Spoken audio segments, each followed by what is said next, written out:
Hello and Assalamualaikum everyone. We are from Group 2. Today we would like to present about experiment 3, which is major losses in pipe. Before that, I will introduce our group member, which is me, myself Haris Iman. We have Intan Shazwana, Lok Zenhui, Hani Suhada, and last one is Melvin Chi. Okay, I will talk about introduction and objective. Okay, the first one is introduction. This experiment is a frictionally energy loss is induced by the viscous effect of the fluid and the roughness of the pipe wall, resulting in significant losses. Because the pressure must strive to overcome the frictional resistance, substantial losses cause a pressure drop along a pipe.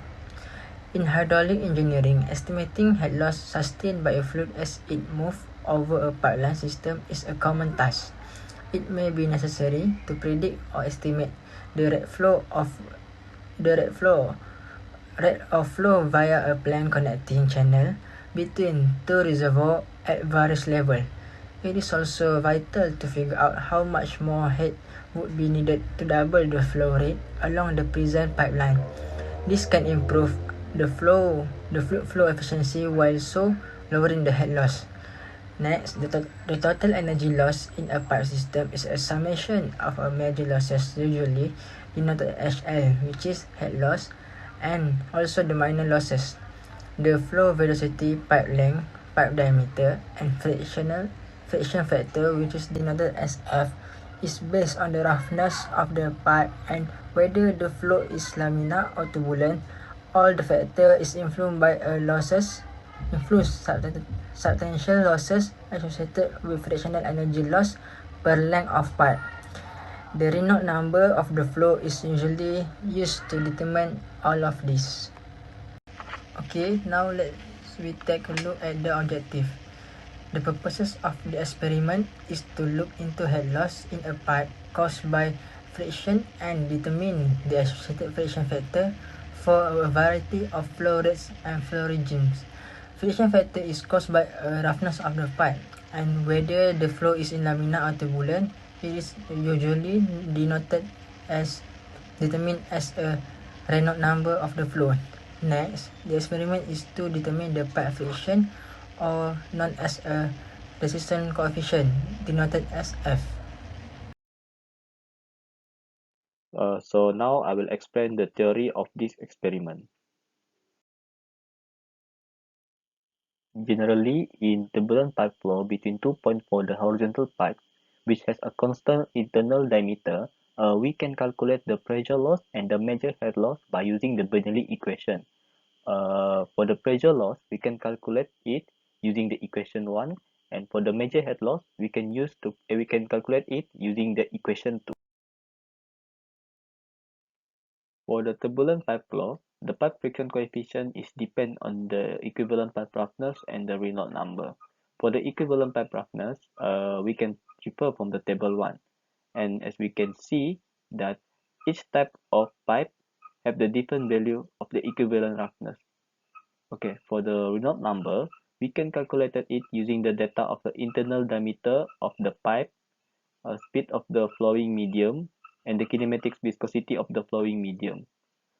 Okay, for the kinematic viscosity of the flowing medium, we can refer from the table 2, where we can use the temperature of water to determine the kinematic viscosity. To calculate the speed of the flowing medium, we can calculate it using the data of the internal pipe cross-sectional area and the flow rate. Okay, for finding the value of the coefficient friction, we actually have three different formula to calculate it. For the first formula is the Blasius formula, which only valid for the Reynolds number that less and equal than 105. The second formula is the Colebrook formula, and the last formula is the Moody formula. Okay, we actually have the alternative way to find the coefficient friction, where the coefficient friction value can be directly be obtained by using the Moody chart. As you can see that the Moody chart is being attached in the slide. For this experiment, we have an application which is to optimize pipe systems for industrial use. So friction loss in pipe per 100 inches is a key determinant in proper sizing of a pipe system. In order to compensate, engineers will compensate friction that can decrease pipe pressure and disrupt fluid flow by upsizing the piping system or increasing the flow velocities in design. But the system designer must consider factors that can affect the system over time. In a metal piping system, for example, the piping diameter may be needed to be larger than initially planned due to material friction, corrosion, and or scaling. Some engineers may have taken the approach of increasing flow velocities in the system in order to utilize smaller piping size. This can be done but will increase the size and power of requirements of most pumps, leading to a greater cost of ownership over the life of the system, not to mention the effect on the corrosion rate of metallic systems. The picture in the right side shows an overview of the apparatus. And we have gate valve, thermometer, inlet and outlet valve, 2-tube manometer, 6-tube valve, differential pressure sensor, and rotometer. Next, these are the steps where we're running the experiment.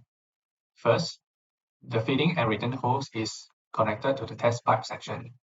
And second step is the manometer tubes is connected at one of the 2-tube manometer, H1 inlet and H2 outlet to the tested pipe section. Third step, the pump and main switch is turned on. The gate valve is slowly opened until the reading of rotometer or actual flow rate reaches 2 meter cube per hour.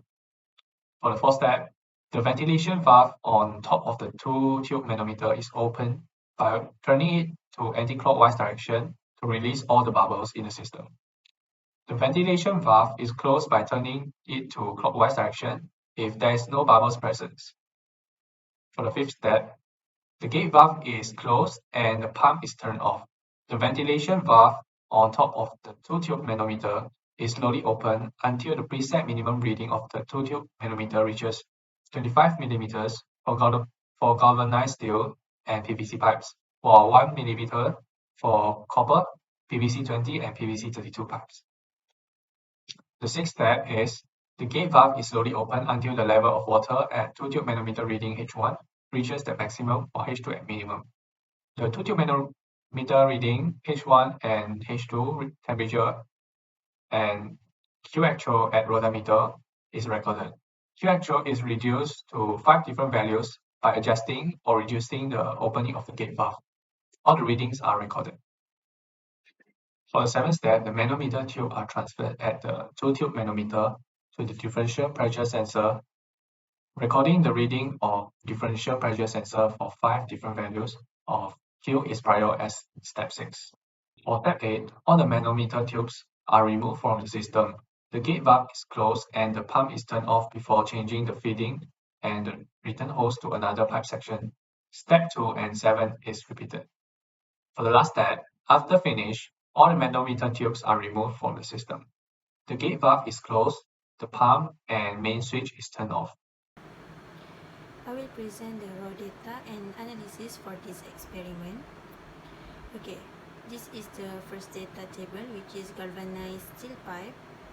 As we can see, the Q actual, temperature, H1, H2 and the pressure are given. Also the diameter inlet, length of pipe and the roughness. For the delta H, we need to calculate it, which is H1 minus H2 and divided by 1000 to convert it from millimeter to meter. Next, this is the data for copper pipe. Given to us the roughness, length of pipe and diameter outer, but we calculate it to get the diameter inlet, which is the diameter outer, minus with the thickness. So here we can see the data in the table. Same goes to the previous table. We need to calculate the delta H and convert it in unit meter. Next, data for PVC pipe, 0.79 inch. Same goes to previous pipe. We calculate the delta H and the diameter inlet. So here it is, the third data. Then this is the data for PVC pipe, also but with the different size, which is 0.63 inch. We calculate the diameter inlet and the delta H also. Okay, Lastly, PVC pipe in 1.26 inch. We calculate the same thing with the previous data, which is the diameter inlet and the delta H. So this is the data for the last part. Next, we go to the discussion. For the first discussion, they want us to compare the coefficient of friction F for each of the tested pipe with the F from Modi charge, and calculation using the formula of Blasius, Colebrook and Modi formula. Then explain the possible reasons for the difference in their values. So as we can see, there is a Q average that we calculate for each tested pipe using sum of Q actual divided by 5.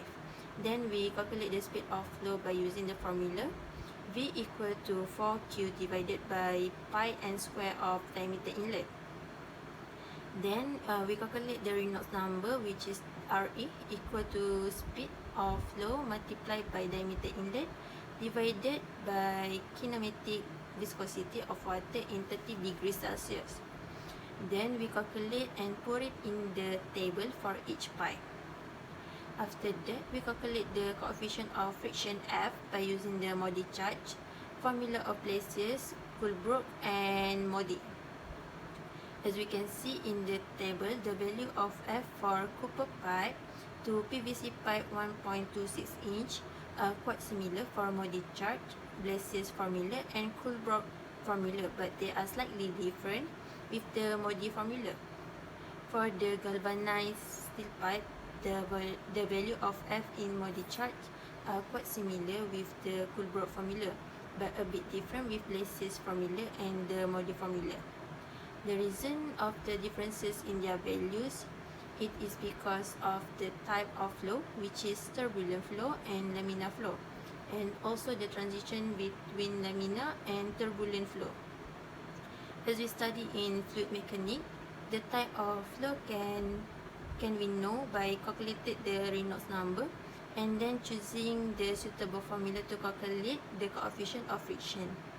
Other than that, the pipe roughness also can affect the friction factor.